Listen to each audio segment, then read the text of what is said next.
Hello friends, welcome to channel study. आप सभी का स्वागत है। आज का जो हमारा टॉपिक है वो आप सभी को दिख रहा होगा, रिफ्लेक्शन। बहुत बार हम ये वर्ड सुनते हैं, रिफ्लेक्शन, और ये हमको मिरर और लाइट के रिलेटेड में सुनाई देता है। ये जो टर्म है ये हमको ऑप्टिक्स कैटेगरी में आता है और ये इसका सीधा सीधा रिलेशन जो है वो लाइट से है। तो रिफ्लेक्शन क्या होता है, क्यों होता है, इसके बारे में थोड़ा सा जानते हैं। तो जैसा कि आप सब जानते हैं कि रिफ्लेक्शन जो होता है वो लाइट रेस की बाउंसिंग बैक को अपन कहते हैं, और ये चीज़ अपने को मिरर में देखने को मिलती है। तो रिफ्लेक्शन के बारे में और इधर जानकारी आप सभी को अब दिखाई दे रही होगी कि रिफ्लेक्शन जो है वो आपको समझ में आता है कि एक प्रॉपर सरफेस से होता है। किसी भी सरफेस पे जब लाइट इंसिडेंट होती है तो उससे टकराने के बाद वो लाइट वापस से किसी डायरेक्शन में ना जाकर जिस डायरेक्शन से आई है उसी डायरेक्शन में वो चली जाती है। उस चीज़ को हम क्या कहते हैं, रिफ्लेक्शन कहते हैं। जैसे कि हम यहाँ पर देख सकते हैं कि इंसिडेंट लाइट रे आई है और रिफ्लेक्टेड लाइट रे जो है वो आपको जाते हुए यहाँ से दिखाई दे रही है।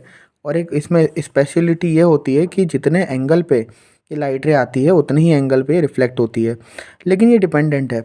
अगर आपका सरफेस जो है वो अगर एकदम स्मूथ है, बहुत ही प्लेन है, तो ही आपको ये जो ऐसा पैटर्न है ये देखने को मिलेगा।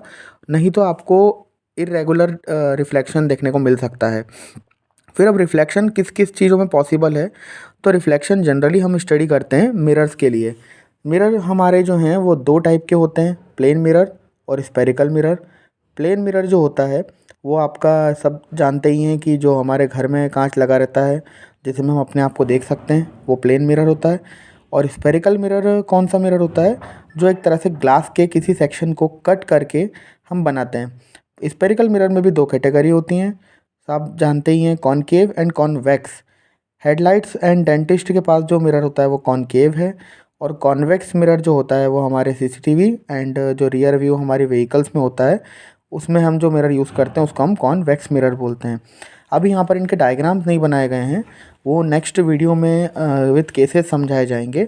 तो इनके बारे में थोड़ा सा इमेज का हम जो फॉर्मेशन है वो देखते हैं कि इमेज क्या होती है।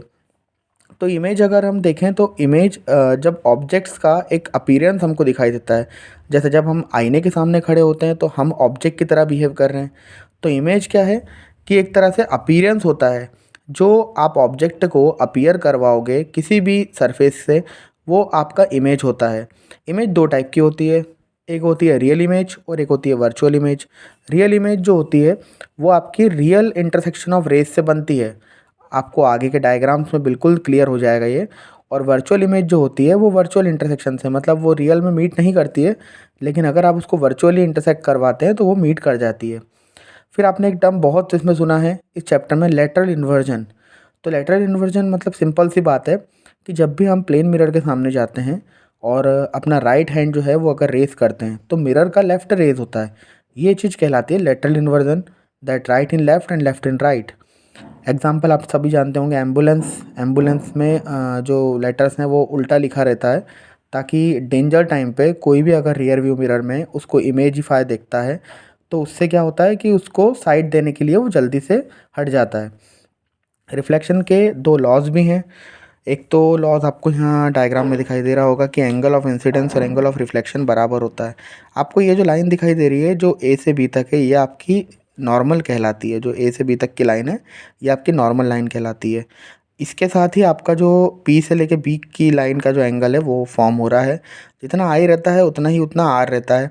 सेकंड लॉ ऐसे देखा जाए तो इसमें ही आपको कहीं ना कहीं समझ में आ जाएगा कि जो तीनों हैं, ये आपकी नॉर्मल जो ए बी है, जो आने वाली लाइन है और जो जाने वाली लाइन है, ये तीनों की तीनों एक ही प्लेन में लाई करते हैं ये। तो आपको अभी ये चैप्टर का जो फर्स्ट पार्ट है यहाँ पर ये प्रोवाइड कर दिया गया है। अब जो नेक्स्ट पार्ट इस चैप्टर का अपलोड होगा उसमें आपको इसके न्यूमेरिकल साइन कन्वेंशंस और जो मिरर की टर्मिनोलॉजीज होती है, जैसे कि पोल क्या होता है, फोकस क्या होता है, सेंटर ऑफ कर्वेचर क्या होता है, वो क्लियर कर दिया जाएगा।